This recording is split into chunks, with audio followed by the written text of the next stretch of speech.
My name is John Fish. I'm a Harvard student and a YouTube creator, and in today's vlog I'm going about my everyday life as a student, as well as talking about a fantastic book called Moralities by Joshua Greene that answers some really interesting questions about conflicting moralities.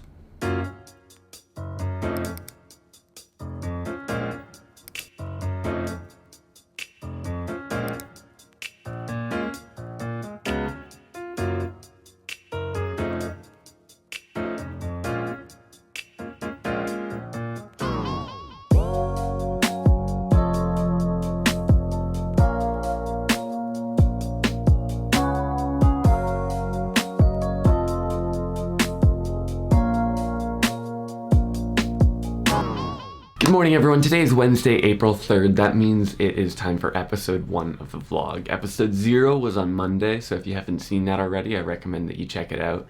But for now, we're just going to jump right into the day. Let's go over the plan. All right, as per usual, I'm going to be planning my day in my growth book, so let's take a look at the schedule. Very similar day to Monday. My Monday and Wednesdays are essentially the same.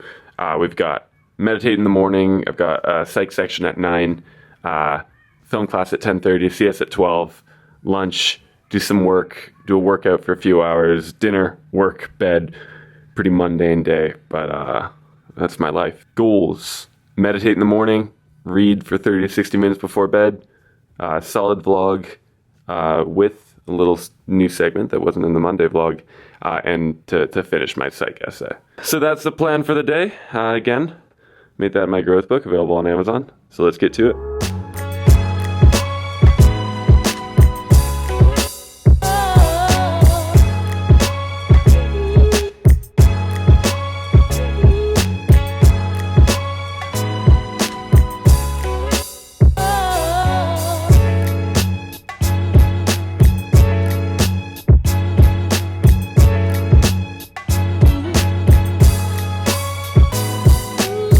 So that brings us to the end of classes for the day. Monday, Wednesday, Friday are kind of my light class days, with Wednesday being the heaviest, starting at 9, ending at 1, so none of them are too heavy at all.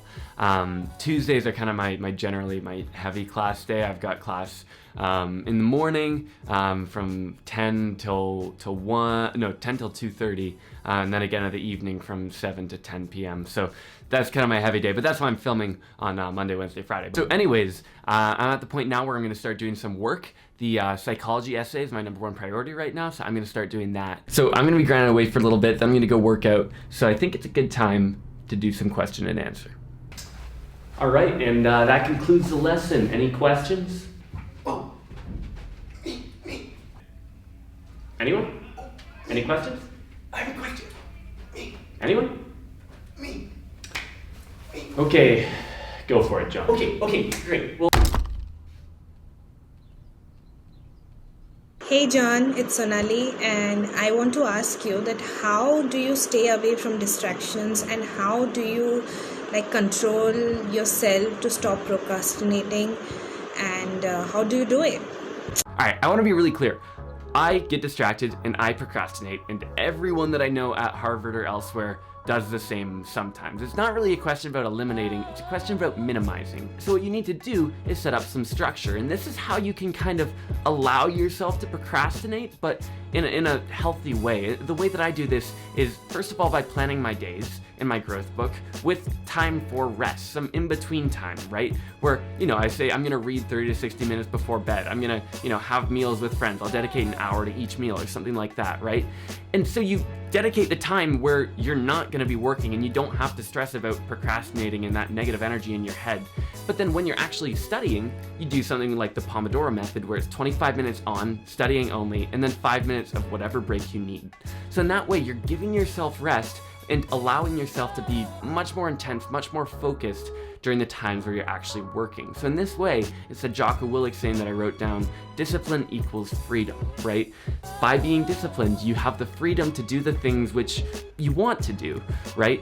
But you also get all the work and the things that you have to do done. So I hope that answers your question. To recap, you can't eliminate distraction and procrastination. You can only minimize them. And if you want to minimize them, it's just a matter of setting your environment and your structures in your life up correctly. Back to the vlog.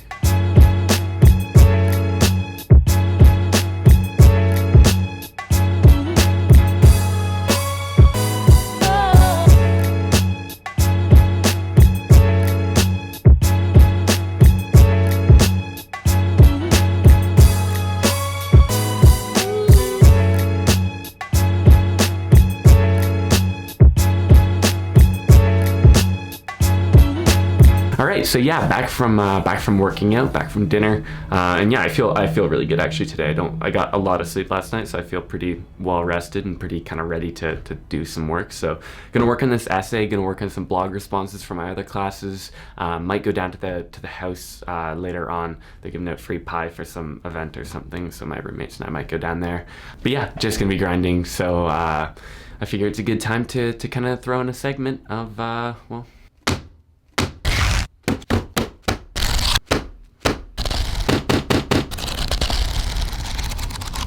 So as you might be able to tell from the title of the segment, Reading Review, this is going to be the portion of the vlog where I talk about books that I've recently finished, and the one that I want to talk about today is Moral Tribes, and this is kind of the title of the video as well. So the book is talking about this really interesting problem of morality, and specifically of meta-morality. So Joshua Greene, the author of the book, kind of takes the first portion of the book to talk about what is known as the tragedy of the commons, and how our morality has evolved, kind of from a philosophical perspective, sure, but more than that, from a neuroscience perspective, in a psychological perspective, how our brains have evolved to avoid the tragedy of the commons. So how we have instincts like aversions to violence, which optimizes a problem for what he says, me versus us. So within a tribe, optimizing for the tribe's success versus individual success and the tribe's downfall. So this kind of fights against free riders or activities that might be profitable to individuals but not to the group at large. And so Greene argues that these instincts are really good for solving these problems and that we should trust them for the most part, but where they kind of break down is when you have tribes coming into conflict. So for example, when you have Republicans and Democrats, right, arguably two tribes, come into conflict over issues where their moralities, their instincts, are at odds with one another. So there are a number of contentious issues on this. Joshua Greene spends a lot of time talking about abortion as one of these issues in his book. And he proposes what he calls a meta-morality, which is kind of a quest that philosophers have had for a long time to be able to bring different moralities together when they conflict. When we have two groups, such as Republicans and Democrats, that have two different opinions for what should be done about an issue, like abortion, what should we do? And the answer, he says, is to take the course of action which promotes the most happiness for the most people. So it's a very simple but a very good idea. And the power of the book is really kind of how he explores the pitfalls that you might fall into when trying to apply this, right? So it's a good idea, right? Do the thing that works the best, but Republicans and Democrats both think that what they're doing is going to work the best, is going to make the most people happy.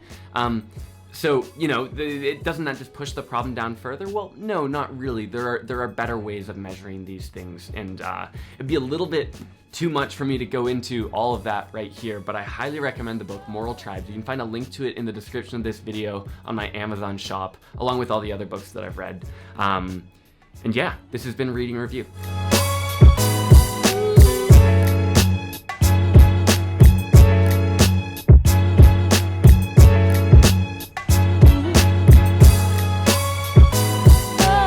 Alright, time for a study break. Gonna go get some pie with Matthew, my roommate. Alright, pie consumed. Gonna go do some work in Dunster Library, which is a pretty cool place, by the way. Dunster is my house, if you didn't know. It's where I live, kind of. I live in DeWolf. It's overflow housing for Dunster. Anyways, it's got a really nice library.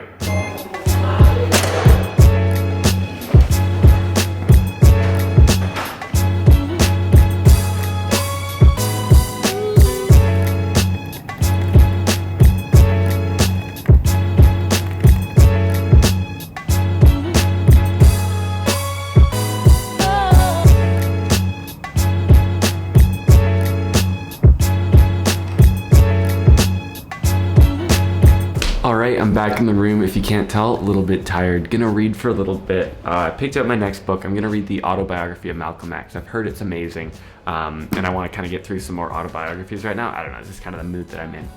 In terms of kind of recapping the day, the 4 goals for today were to meditate, read 30 to 60 minutes before bed, which I'm about to do, solid vlog with some reading segment, which we did, and to finish my SLS essay. And that's the only thing that I didn't really do. I got through a lot of it. I got through, I think, 8 pages of 10. So it's just a matter of basically concluding it, which I can do tomorrow. Let's do tomorrow at midnight, so I've got lots of time.